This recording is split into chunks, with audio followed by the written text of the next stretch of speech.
to hear it. Is this your debut on YouTube? All right, so we're back for the second installment this afternoon on Tuesday, January 24th at the House Committee on Government Operations and Military Affairs. And for our second round of introduction to our constitutional officers, we have our new Attorney General, Charity Clark, is here, and the Assistant Attorney General. So if you want to introduce yourselves, and then maybe I'll have the committee go around if we can all do introductions of where we're from too. Great. I am Charity Clark and I'm the Attorney General. I'm Erin Jacobson and I'm an Assistant Attorney General and I work in our Community Justice Division.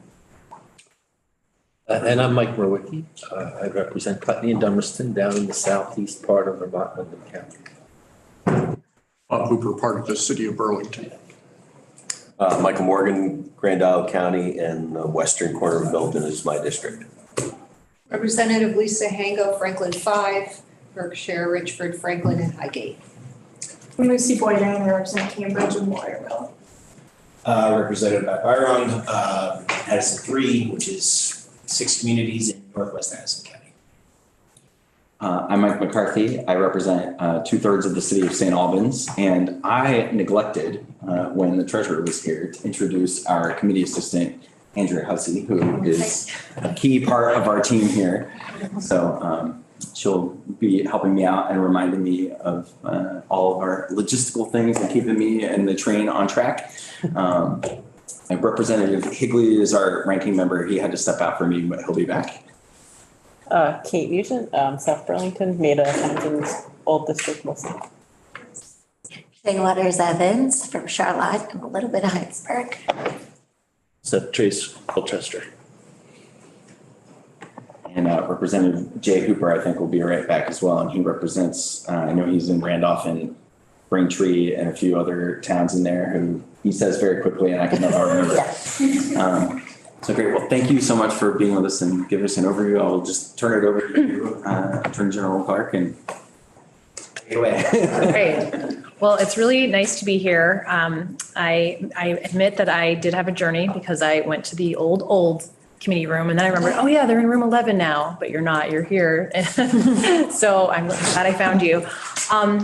I am going to just provide like a basic overview of what the Attorney General's office is, what it does, who we are, and talk a little bit about areas where we've intersected in the past with this committee. And knowing that is one of the reasons why I brought Erin with me. Erin is the co-director of our Community Justice Unit. And Community Justice handles a number of things, but we do the court diversion and pretrial services work. And we also spend a lot of time, especially Erin, in the legislature, talking about community justice reform and issues like that. Erin was a professor. She's really good at explaining stuff. So that's another reason why I like to bring her, because when we need someone to explain things, she's great at that. So one thing that I found in my 8 years now, working more than 8 years, I guess, working with or for the Attorney General's office, because I wasn't working there last year, I was running for office, but is that a lot of people don't know what the Attorney General does. And so I'm going to just talk about a very basic overview in case you aren't as familiar with what we do. The Attorney General is basically the lawyer to the state. And if the state needs somebody to read a contract, we can do that. And if the state gets sued because somebody slipped on something or did something, we defend. We also can bring lawsuits on behalf of the state. Sometimes that looks like a criminal lawsuit, and sometimes it looks like somebody stuck a toxic waste dump in their backyard and we use environmental laws to sue them, or they violated a consumer law and we sue them. So that's generally what we do. Just like a family will have a lawyer or a business, the state has a lawyer. When the people of Vermont elected Charity Clark to be Attorney General, what they did is they hired me to be their lawyer. So that's what we do. We have roughly 150 people working at the Attorney General's office. 90 of those folks are lawyers. We do a wide variety of law, transactional law, law in the courtroom. We are experts on administrative law and open meeting law and all sorts of things. And for that reason, we come and support the legislature very often. We're here regularly providing expertise because we have a lot of deep subject matter expertise. We are not, however, your lawyer. You have legislative counsel. And we try to always be sensitive of that, and we work really well with Ledge Counsel. But sometimes if you receive pushback, or we're trying to get Ledge Counsel in, that's why, because we want to be sensitive that they're your lawyer, not us, and we don't want them to be excluded. So sometimes we have like a quick conversation with Ledge Counsel. Okay, if I talk to so-and-so about this issue, great, so if that happens, you'll know why. We also, of course, have an elected, head, me, and we have our own agenda on certain topics, and we have things that we want to see happen, and we'll be here trying to give you information and help you agree with us that those things should happen, and pass legislation that we like and think is necessary. Let me tell you about the divisions of the office. I restructured a couple things when I came into office. My background, just for a minute, is I grew up in Southern Vermont. None of you are from my hometown, but I grew up in Manchester, and my family owned a grocery store in Londonderry. So I spent a lot of time in Windham County, not that far south, but working in my family's grocery store, and have a small business kind of perspective. So I care a lot about small businesses and end up thinking about small businesses a lot.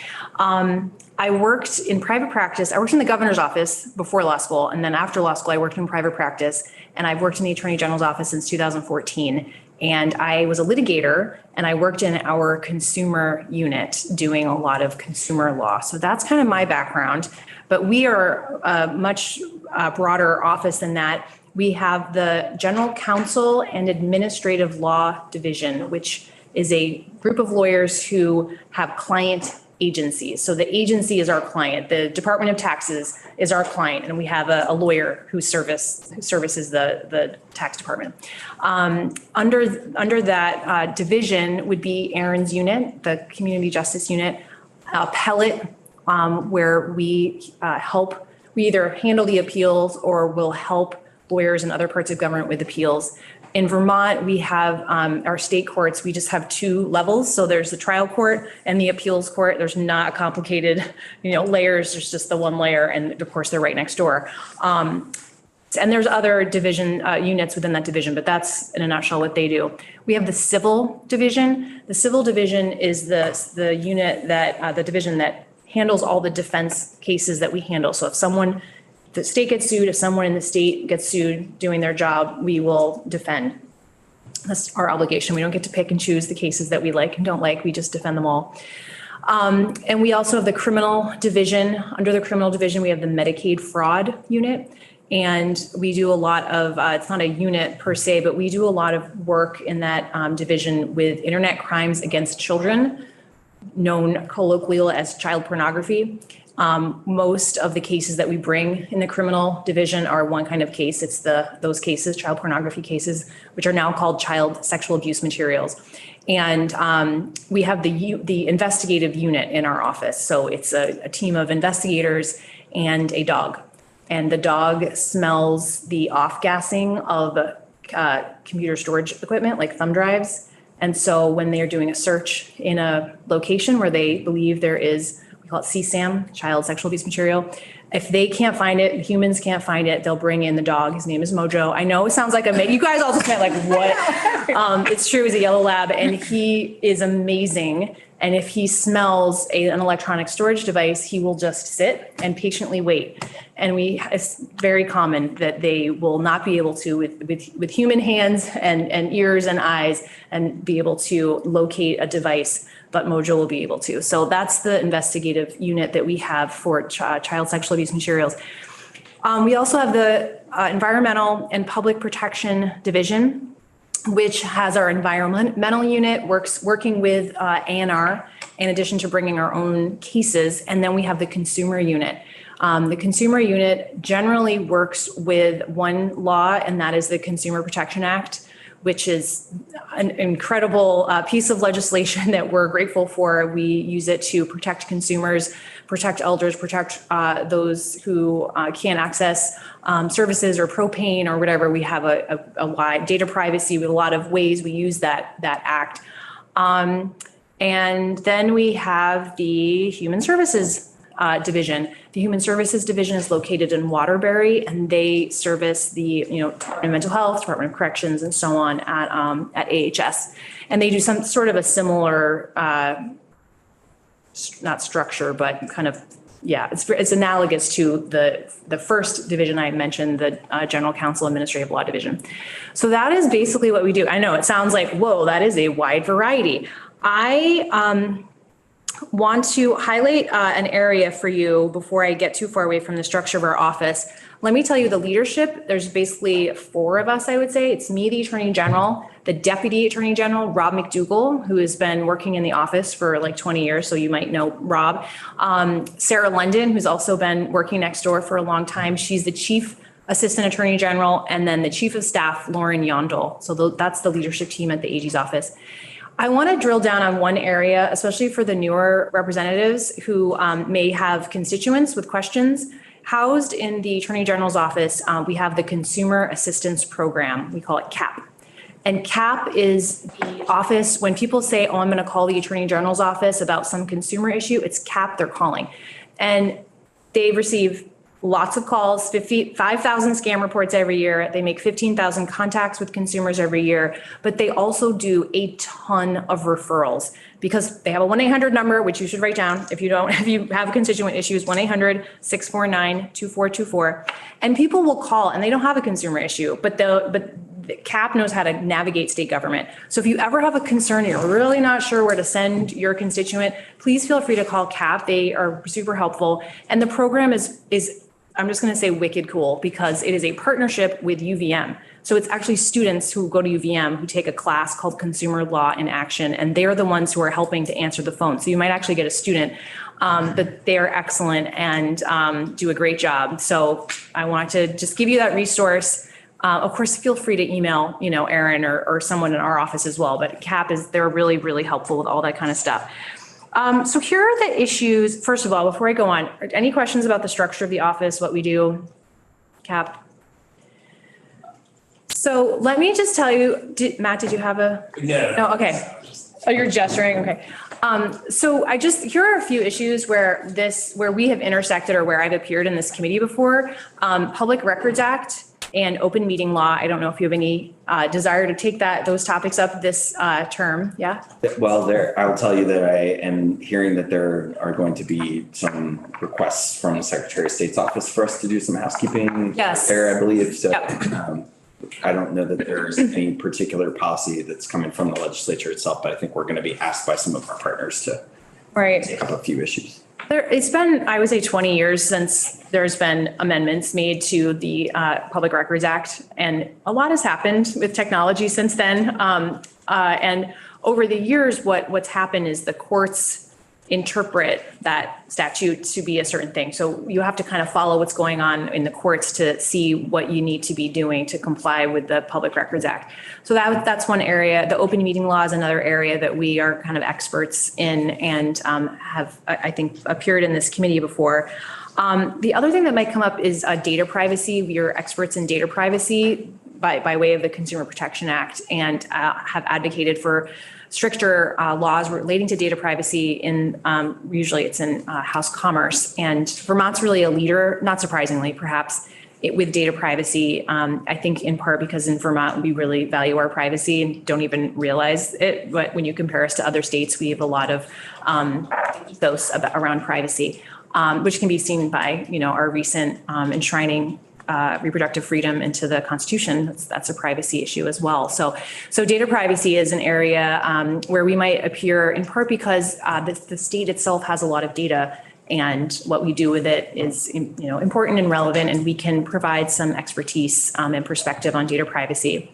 And then the last one that comes to mind is with criminal justice, which is why I brought Erin today.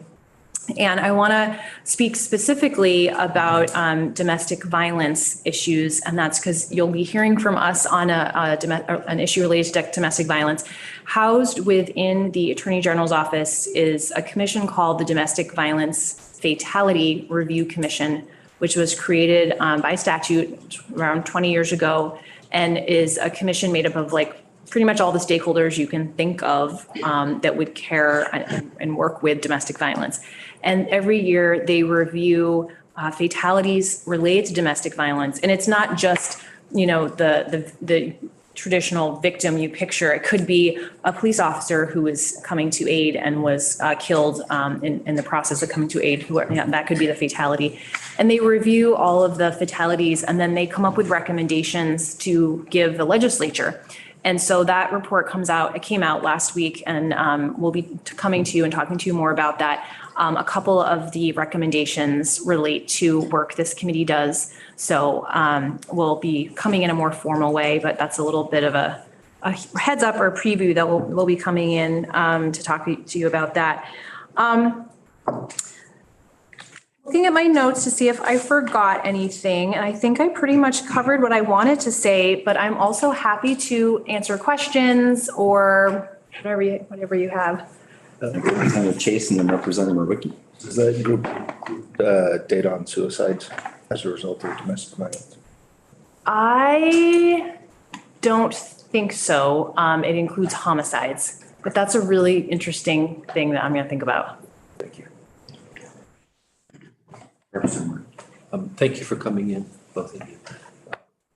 Last week, we heard a significant request from Terry Corsones about IT requests. And I just wanted to know if you had anything to weigh in on about the reality of your IT system and how it's going, and also your reflections when you're in court or working on cases, how that's impacted you and on the overall the state docket.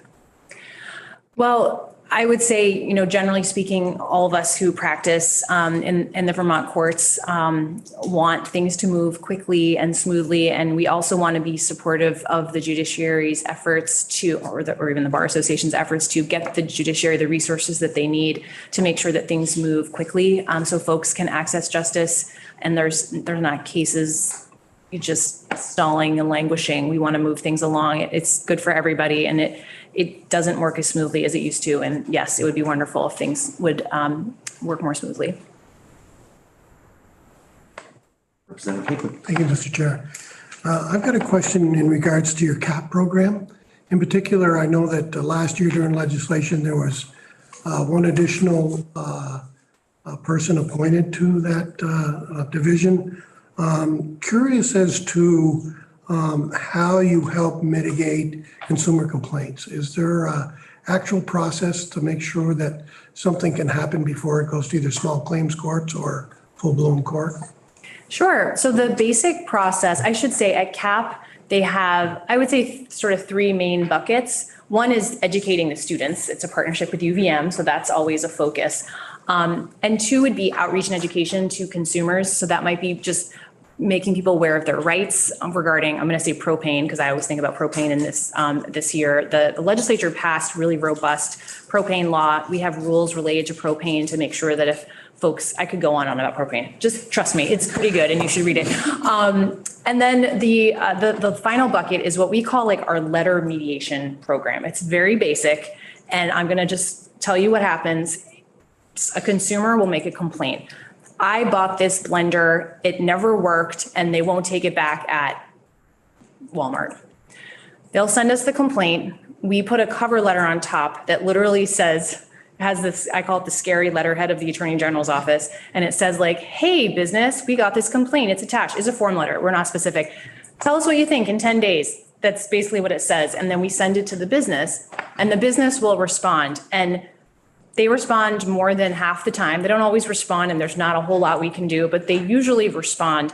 And it might say, oh, our bad, or it might be, we've given this consumer a gift certificate, or this never happened, or whatever. We go back and forth. We're just mediating. So we're the sort of neutral party. We might issue spot if something's super obvious and egregious. It could be like, well, you obviously violated XYZ, the Consumer Protection Act or whatever. But that's the basic system that we use. We're a neutral party. We don't advocate on one side or the other necessarily. We're really trying to get the folks together to resolve the difference and use the information that we have to be useful. So we have sort of knowledge of the law. So we're going to say, actually, this is a violation of the Lemon Law, whatever.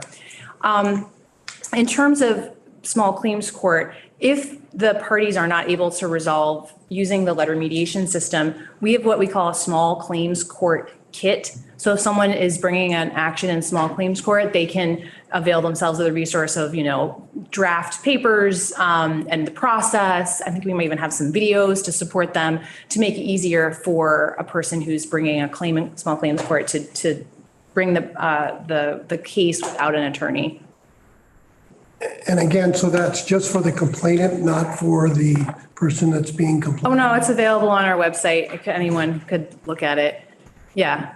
Thanks. Sure. We also have at the, since I was saying that I love small businesses, at the Consumer Assistance Program, we have a small business advocate who's there to support small businesses. Small businesses, as we know, are the backbone of Vermont. Most small businesses in Vermont, in fact, most of the businesses in Vermont are small businesses. The Small Business Administration defines a small business as a business with fewer than 500 employees. So there's 30 employers who have more than 500 employees, but most of the small businesses in Vermont have fewer than 3 employees. They're small. And so we have a small business advocate, a person who is an expert in those small business issues to try to help resolve issues that a small business might have. And importantly, in Vermont, businesses are considered consumers, which is not the norm in other states. So a business can be a consumer too. Let me give you an example.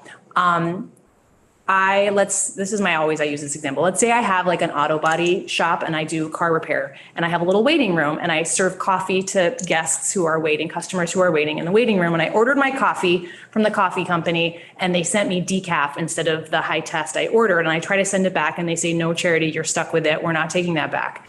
I can call the Consumer Assistance Program and say, I'm a consumer. I bought this coffee to serve. And they won't take it back and they can use the letter mediation. And if I don't like it, I could even sue under the Consumer Protection Act because I'm a consumer in that instance. Now, if I were selling windshield washer fluid, well, that's different. Now I'm a retailer. Now I'm the business. I'm not the consumer. So just another thing for your constituents if you have small businesses who need help. Thank you. Sure. Questions?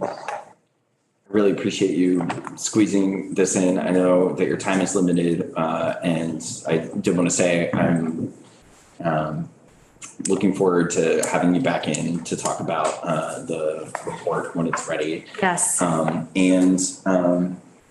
did want to, before we let you go, just let you know that it's my intention next week to be taking some testimony about the structure of some of the executive judicial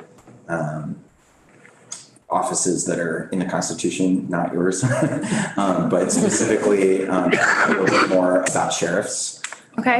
And so we're going to be taking a little bit of testimony from folks from some of the counties that have had, challenges with their sheriff's offices and look at how that kind of fits into our jurisdiction and what some of those remedies might be. So I wanted to give you a heads up about that.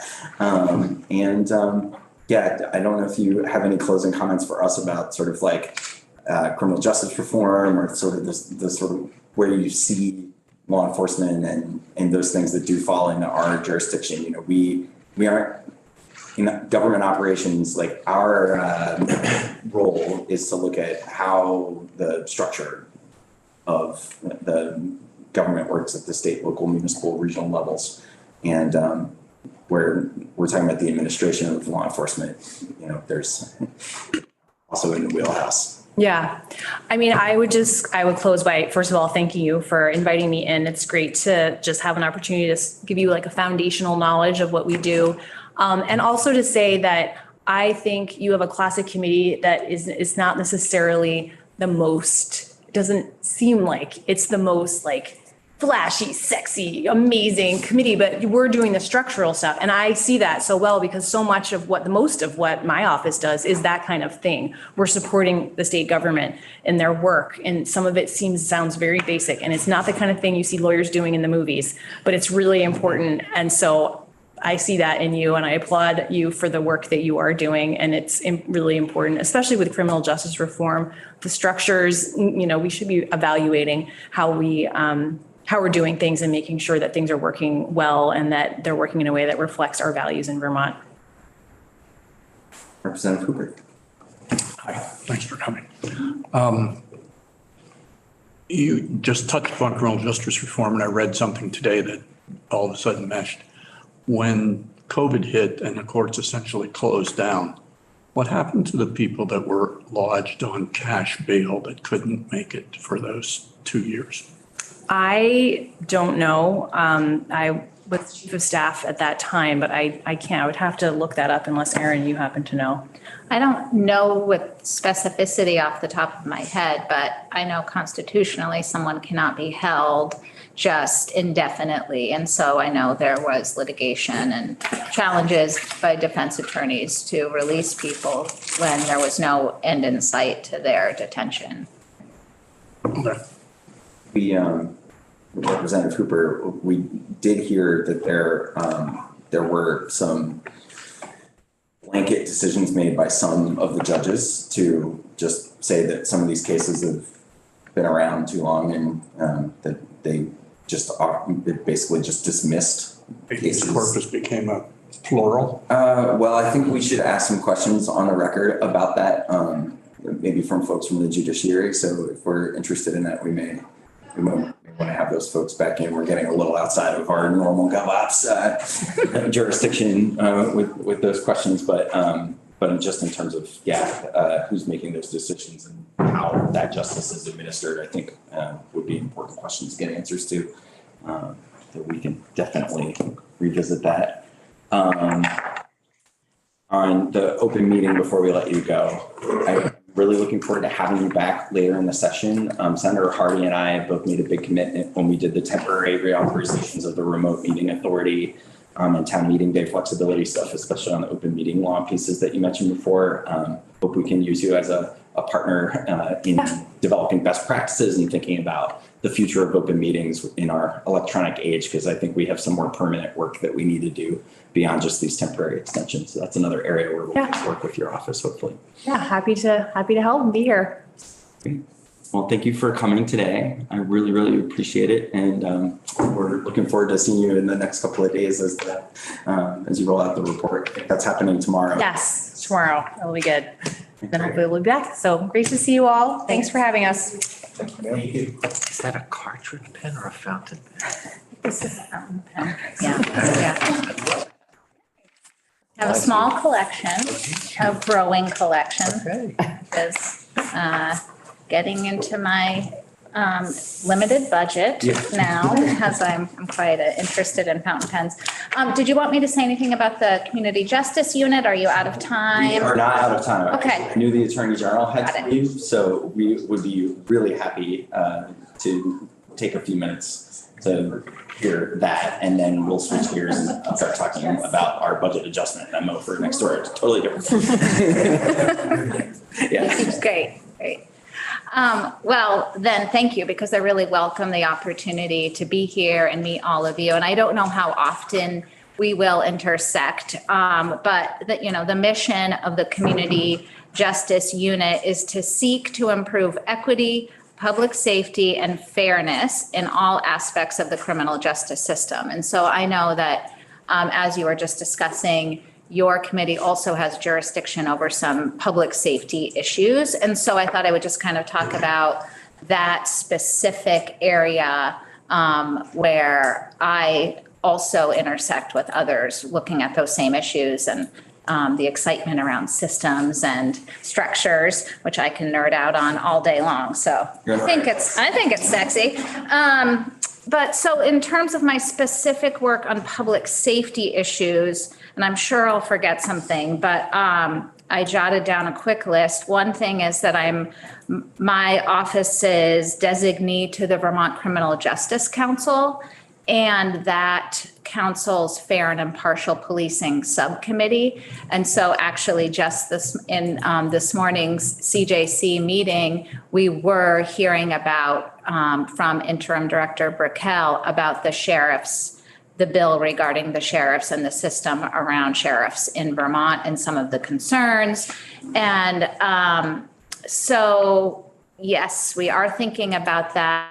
And I would say that I appreciated in the meeting this morning when Chris Burkell kind of put out a request to members of the council to please, if any members wanted to provide testimony or talk to their legislators about the system regarding sheriffs, that he would appreciate that. And that plea was especially to some of the like non-law enforcement members of the council, because in the somewhat newly reconstituted council, there are more community organization representatives and just members of the public. And so I would hope that those council members heard that plea and that you will then hear from them, because I do agree with Christopher Burkell's point there, which is that it's important to hear not just from law enforcement about law enforcement, sheriffs about sheriffs, but also community members and then, the various service providers and nonprofit organization representation. So I hope that that happens. And fair and impartial policing policy will be reconsidered again this year with some possible tweaks, and I'm sure you'd be hearing about that. I don't think it will require necessarily any legislation, but I'm sure that your committee is always interested in those policies and the continued work around both fair and impartial policing, the policies themselves, but then in terms of all of the work on the data collection and the data governance, and then what do we do with that data? So I'm sure you'll be hearing about that in the months and years to come. I also sit on the Mental Health Crisis Response Commission, and that is a group of people who, when an individual dies in a law enforcement interaction, and that individual at the time was suffering a mental health crisis, outside of the commission, that there's various processes to investigate what happened. And then once those investigations are done, the commission takes a look at what happened from the perspective of providing recommendations to the legislature about how law enforcement handles situations where somebody is experiencing an ongoing mental health crisis. And it's not about blaming and it's not about finding fault. It's really about thinking about how systems can be improved, how the mental health system can better intersect with the law enforcement system. And so that's another area where I learn a lot, and obviously the whole legislative body is really thinking a lot about mental health systems in Vermont and how those can be improved. And in terms of public safety, that's another arena where I do some work. I'm also our office's designee to the RDAP, which is the Racial Disparities in the Criminal and Juvenile Justice System Advisory Panel. And that's where we look at racial disparities in the criminal justice system. And that also includes law enforcement and public safety issues. So on occasion, I'm sure you'll hear from members of the RDAP. Eitan Nasadrin Longo is the chair of the RDAP, and he's in and out of a lot of committees in the State House, and I would not be surprised if you'll meet him. And then in addition, I work closely with our civil rights unit around hate crimes and bias incidents in our communities, and thinking about how community members can feel more supported and have more easy, better access to reporting systems for not necessarily just hate crimes, but maybe something that doesn't rise to the level of a crime, but is still harmful. And then once that report is made, thinking about what are some good community or law enforcement responses to those incidents that help community members feel safe and increase public safety, but also maybe don't just entail processes that are squarely within the criminal justice system. So maybe there could be a restorative process. Maybe there needs to be a criminal legal response, or maybe both. But our civil rights unit works in conjunction with all of law enforcement and the U.S. Attorney's Office on what is called BERS, which is the Bias Incident Reporting System. And that's where the different law enforcement entities, including my office, can work together on making sure that we're addressing any hate crimes or bias incidents in our communities.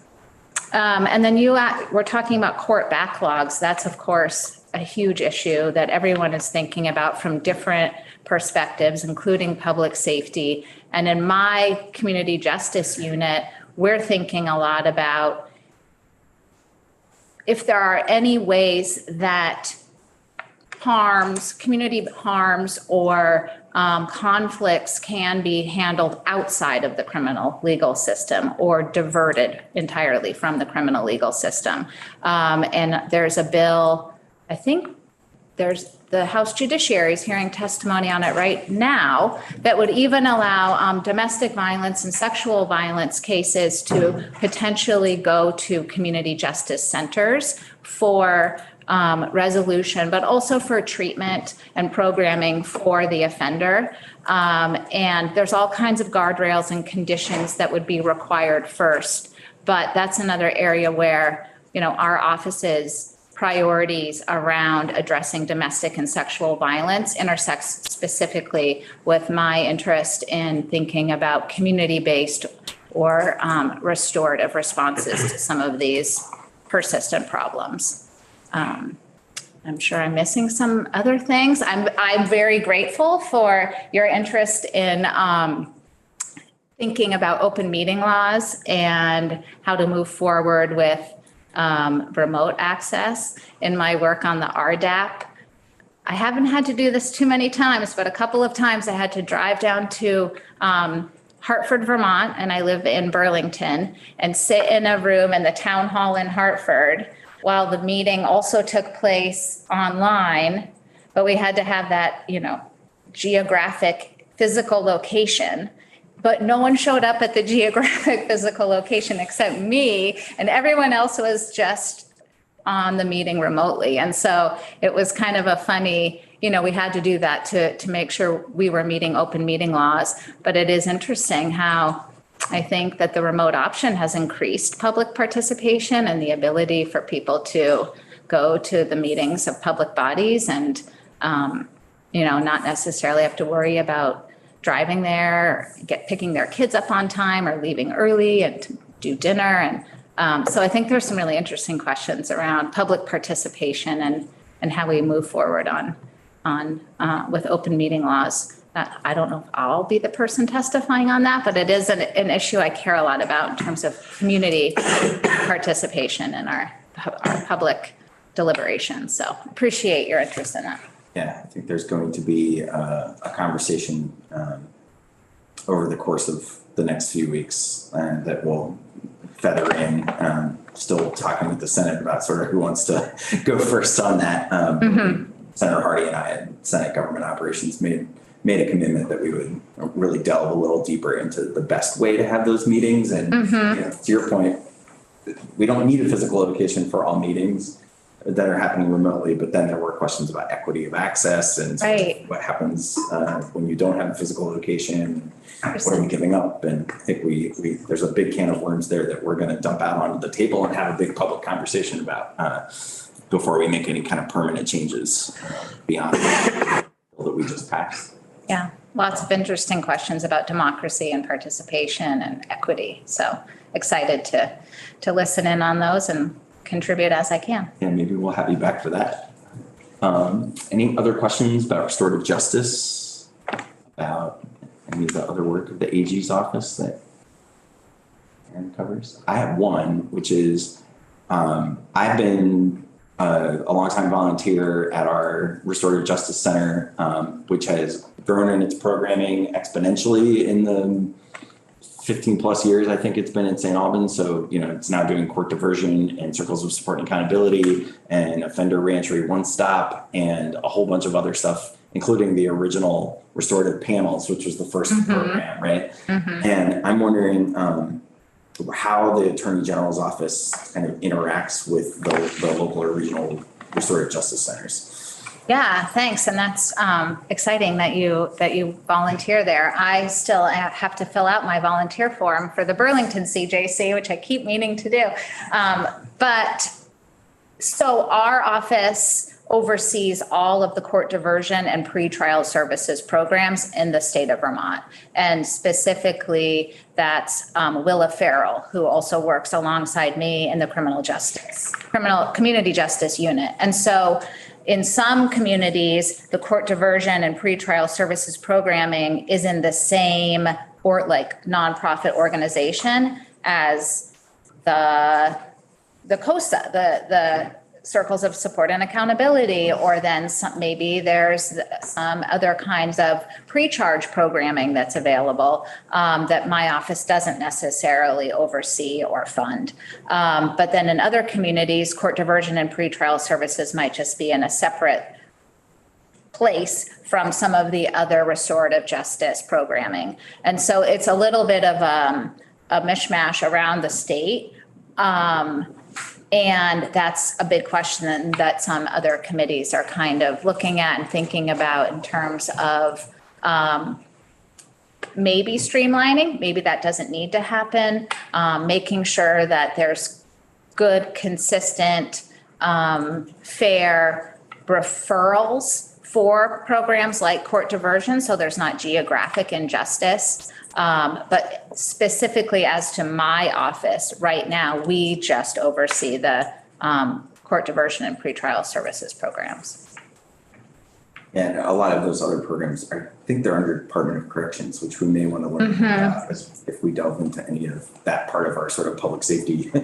Right. Still sort of feeling out, I think in this committee, there's a number of issues that have been brought to our attention, like how much do we want to go and just in terms of way of introduction versus we'll get to that if there's a bill on our wall. So right.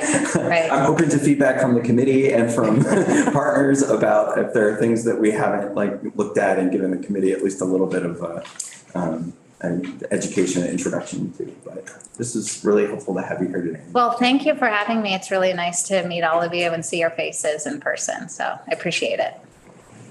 We will have you back as we get into some of the other. Yeah, exciting. That are in your wheelhouse. Good luck with all of your work this session. Thank you. Thank you. So we're switching gears here. I think we got the letter posted under my name. I think we might have had the wrong document up there briefly. Apologies about that. Yeah, I just had that.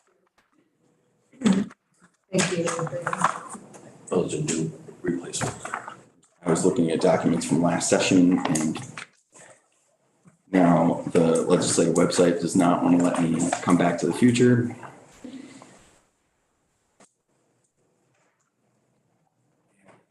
Great.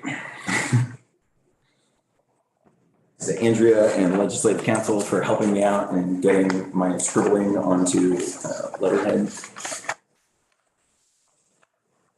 But yeah, I wanted to just offer the committee the opportunity to take a look at my attempt to summarize the conversation we had last week around the different items in the budget adjustment we were asked to consider or that we decided to consider. We didn't look at absolutely everything that was in the budget adjustment list. We had a lot of overlapping jurisdiction pieces there, but yeah, I wanted to see if there was any last minute feedback or whether everybody said, yeah, sounds like what we talked about and it's good to go. Just a quick question. Yes, Representative. With the Section B, $3 million rural technical assistance grants, I know that the index and the other eligibility requirements are already being changed and morphed.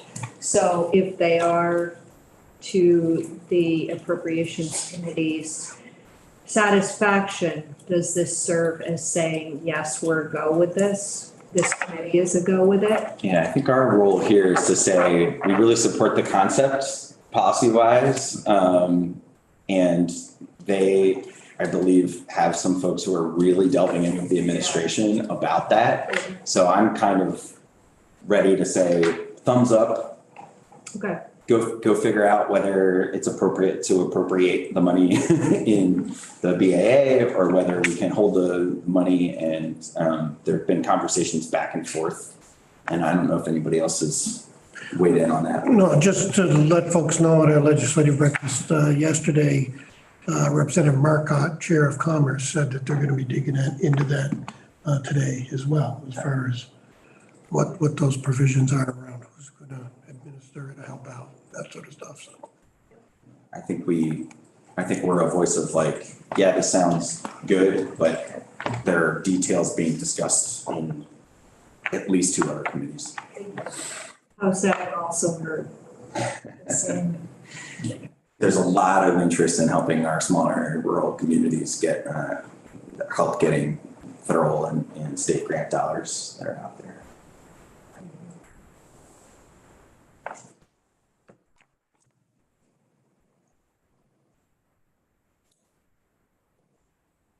Any other thoughts, questions? Did we discuss the FEMA COVID fund match in this committee? I don't recall. We got a breeze on it. And since it was in that section, I just was, said we reviewed it. We're supportive. That was, I believe, during Deputy Secretary Farnham's testimony. He just kind of, okay. Yeah. Is this talking about having like the matching funds available? Yeah. This was just a change in the federal policy, which meant that I think those funds might not have all been released, but they've at least been allocated, if not already spent. So it's the kind of thing where there isn't really much choice, I don't think, unless we want to return. Now you don't have access. Yeah, the latter piece we did discuss.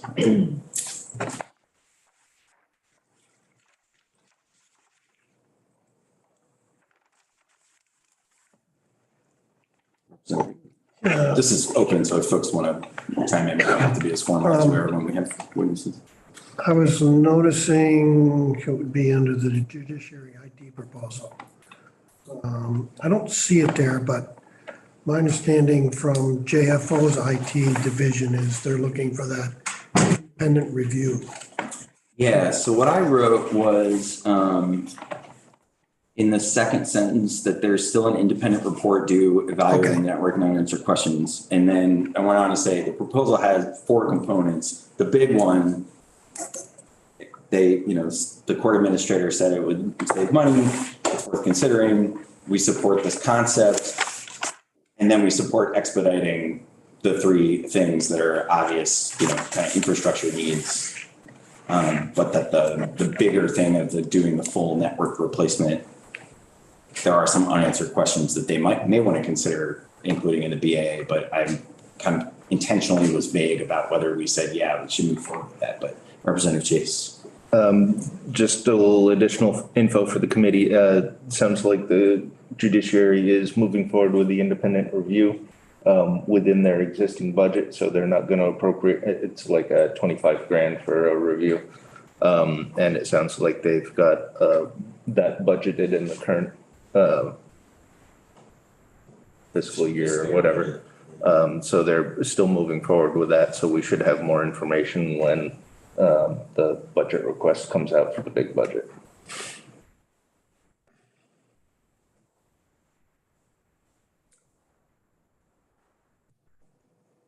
I'm sorry, I'm just reading this as I'm talking. So what is we're waiting for the report, but is there anything else that we're waiting for as far as more information? I think there's a number of things that came up as the biggest thing on my mind. Well, there's sort of 2 things and that made me hesitate to say, yes, you should definitely 100% in the BAA, the Budget Adjustment Act, as opposed to in the next year's budget. One is that we don't know if the root cause of the reliability issues that are really the thing that, when we're talking about sort of the best interests of expediting justice for Vermonters, making sure that the court's IT just flows and delivers and we don't have judges wasting time with service being down.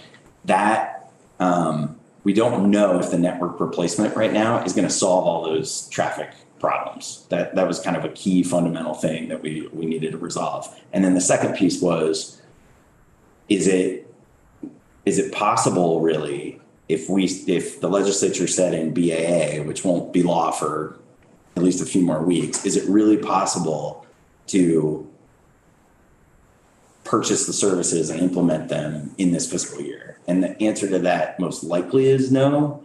I think that's a secondary consideration. But one of the things I know they'll be thinking about across the hall in appropriations is, will these funds actually be spent in this fiscal year, which will end June 30th?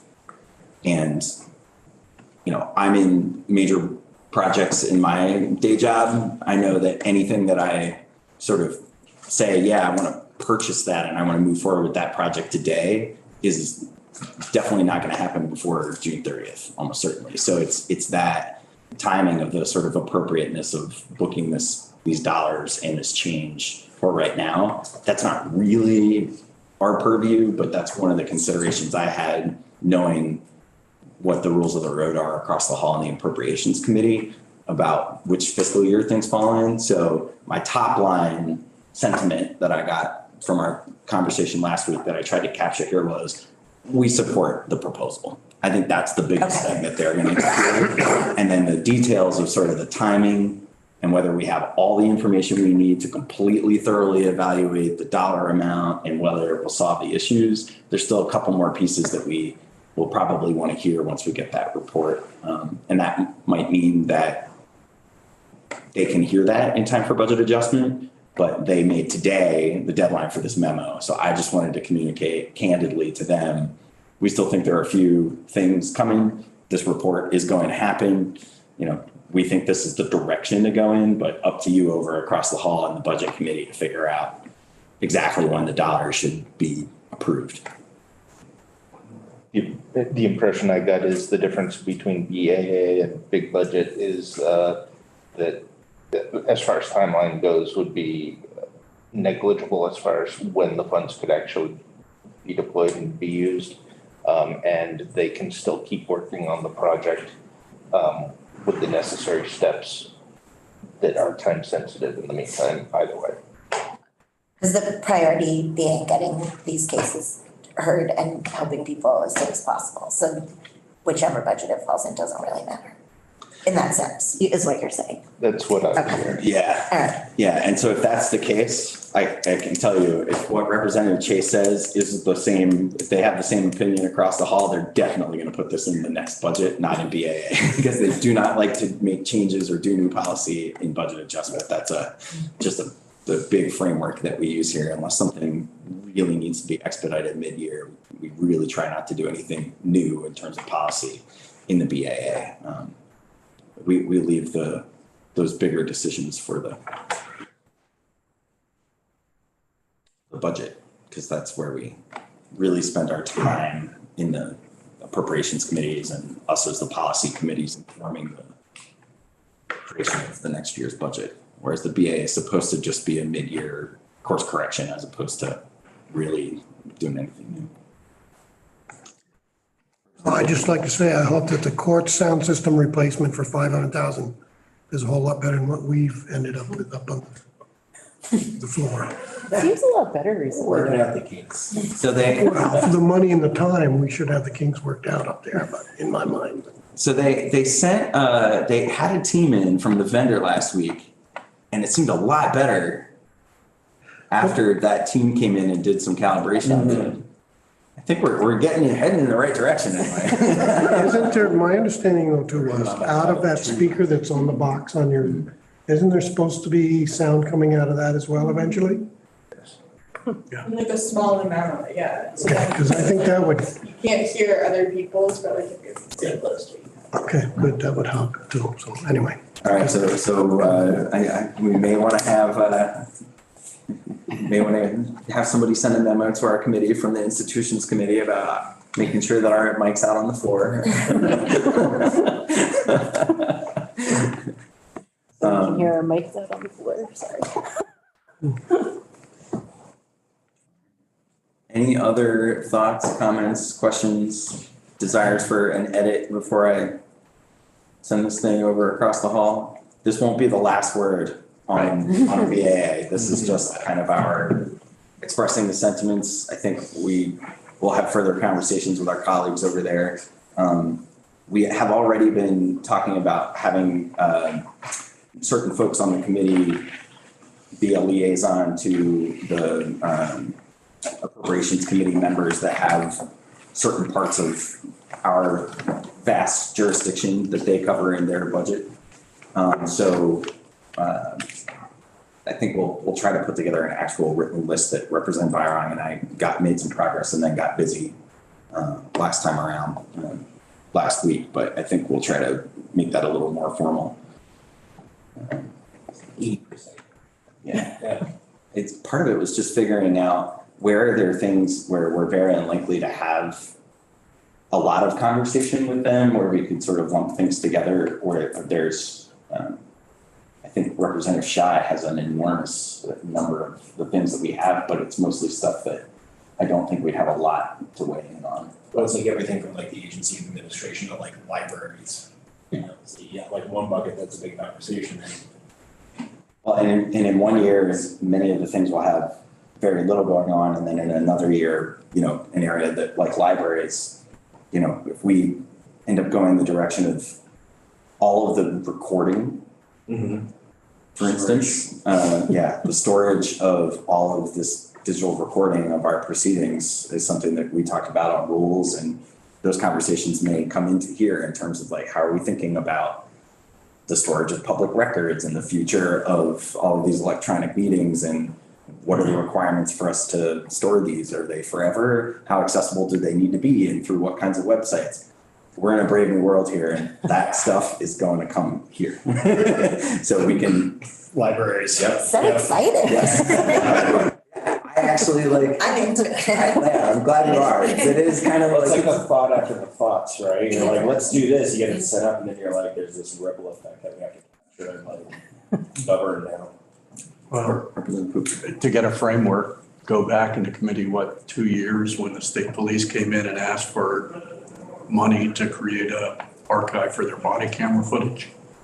Oh, yeah. Caused a lot of people's jaws to drop. The amount did? Yeah. Oh, it's really expensive, yeah. Great. But the video storage costs have come down pretty significantly, haven't they? Representative Chase, I believe, knows a little bit more about this from the JITOC conversation. Yeah. Huge differences, but, the cost of the hardware is also going up, so, yeah. I haven't kept track of the most recent developments on storage.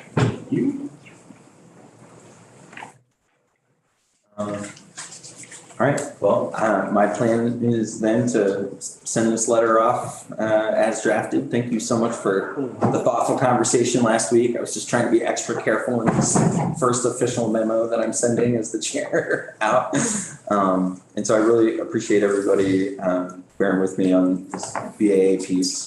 Tomorrow, we're going to hear a presentation about from the report that was done and released last month on the sports betting. And I know we'll be having a bill coming our way. I believe Representative Byron's working on that.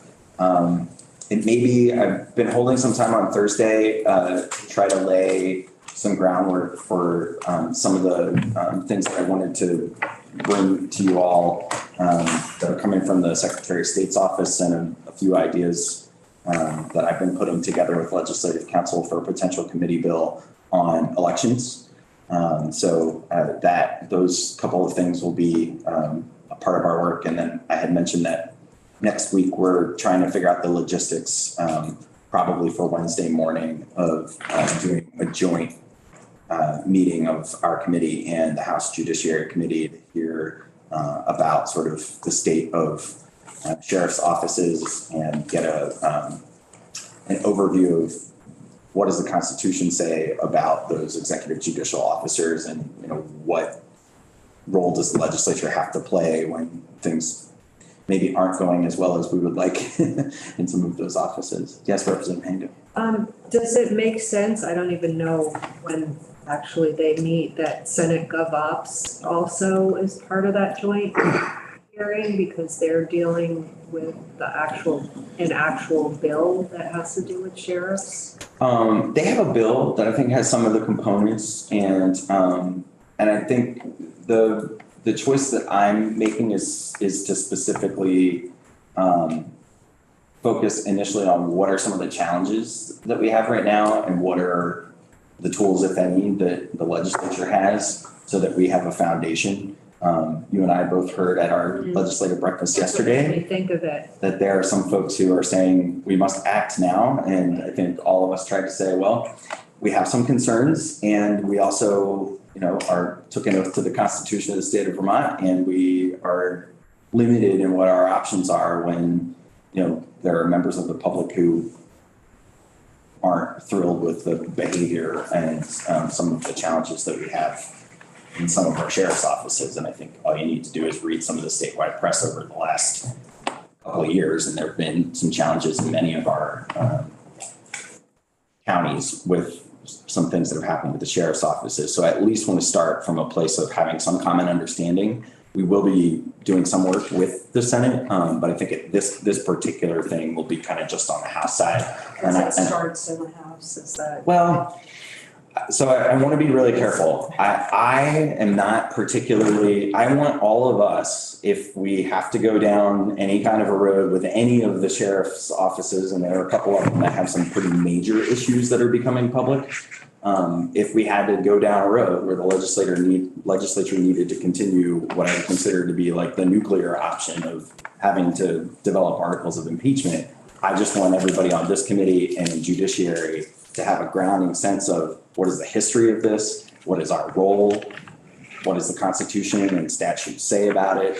So I just want the public, since there are folks watching all of this closely, to really understand that there's a big distance from introducing these concepts, understanding what the issues are, hearing from members of the public and officials about what the challenges are in different counties. There's a big gap between that and us actually developing a resolution, having articles of impeachment and going all the way down that road. And I want us to understand how big a thing that is if we ever decide collectively that we're going to go down that road. So I want to lay a foundation. I know we're hearing a lot from the public from different corners, and we're going to take this first step of just introducing some of the concept and hearing some of the challenges starting next week. Any questions? Anything else before we break for the day? All right. Well, one more thing.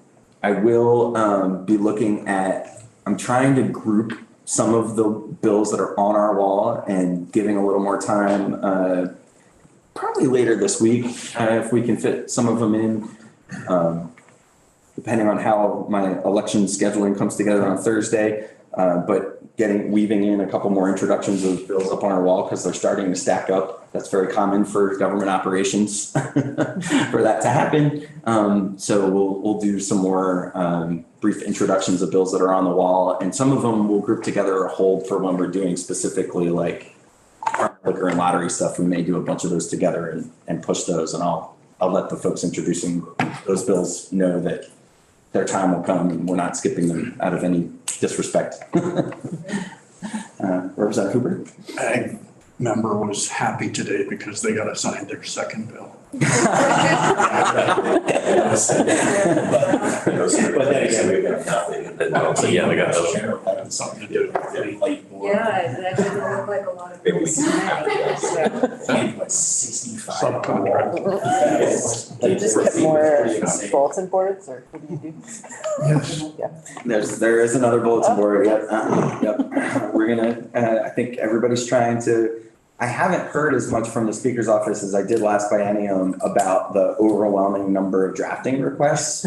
So I don't know if we've sort of just communicated and gotten people to work together. I think in past years, what happened a lot was people would be working on a really similar issue, have a similar idea, and both put in a drafting request, and then there would be sort of two parallel tracks of very similar bills. And I think we've done a good job of like trying to get caucus leaders and just groups of people to kind of work together earlier to reduce the number of very similar bills that get released and just be a little bit more efficient with our limited staff. But we all have a right as legislators to make use of legislative counsel, make sure our constituents are heard, get our bills drafted. So it's that tension between efficiency and access that, on so many things that we talk about in here, we have it in our own work. On that point, in a sense, so years back, I introduced, it had to be a resolution. 13 other states at the time had it, limiting the number of bills that you could introduce. But of course, it really wouldn't limit you, because if I had an idea and I had my 3 bills or whatever it is, I could ask you to sponsor. But I heard from particular Ledge Council member that in some of these states, what was happening was they'd create these huge omnibus bills, which is even harder for them in the sense of, in those bills, there may be 5 Ledge Council members that have an issue in that bill, rather than 1 Ledge Council member on one particular bill. So that was just kind of interesting that, there's always ways around things, I guess. Once you institute some legislation, people have ways around it. That seemed to be one. I was surprised and I guess unpleased. Sunday night, I was going through email and I decided to return a couple of emails to 2 different Ledge Councils, and they responded at 9:30 in the evening within 2 minutes. So I had the same thing. yeah. So I said, go home. But that is an issue, and it was an issue a few years back, as far as Ledge Council not necessarily having the time to work with committees on bills that were in the committee, which is a real concern. Does that mean you need to hire more? There needs to be some, and we did. We addressed with this shortening of the timeline for getting bill requests in. Hopefully it helps a little bit. Representative. In that same vein, Lucy, your predecessor and I put something out last year or in the last session, which wouldn't limit the number of bills you could introduce, but I forget if it was 3 or 5, you could get long form and anything else would be short form. Reality is 80% of the bills are never going to get off the wall. So to ask our staff to do anything more than a short form until the bill is going to get taken off the wall seems like not a great use of their time. And a lot of times those are constituent requests, which are certainly valid, but a short form is just as much addressing the constituents' request as a 20-page bill. If there's any historical data, what percentage of short form bills have ever gone anywhere? Like the only ones I've ever seen actually take up on the floor and pass have been long forms. So what I would say is that that's why I'm asking. the practice that a lot of, and that I look at as a chair is I'm looking for opportunities to take bills that are on the wall and incorporate them into other vehicles that we're passing. So if I see a small change to a definition for, something that's in the liquor and lottery statutes, I'm putting in the parking lot and saying, okay, we're going to have that come to us and see if we want to include it in our bill, right? And so a lot of what happens with short form bills, it's only recently that people have started to use them more. And so I don't know historically if there's been a lot, but I, as a chair, I'll tell you, and if somebody comes to me with a short form bill, I'm going to give them the same weight. And then if that idea is something we really want to take up as a committee, we'll get that into one of our other vehicles or use that bill as the vehicle for, other work that we want to do, or we may just do it. So I don't have a bias against the committee bill once you're building up this broader conversation. Whether it's a short form or long form, by the time we get done with it, it's going to look a lot different than when it came on. Well, yeah, to your point of the long form, right? It's like you utilize or you use all this resource time with legislative council building it out before early in the session, and then all you're really going to do is beat up the content anyway. Yeah. So why not build it Say that, I totally agree. Great. Well, thank you all for the discussion.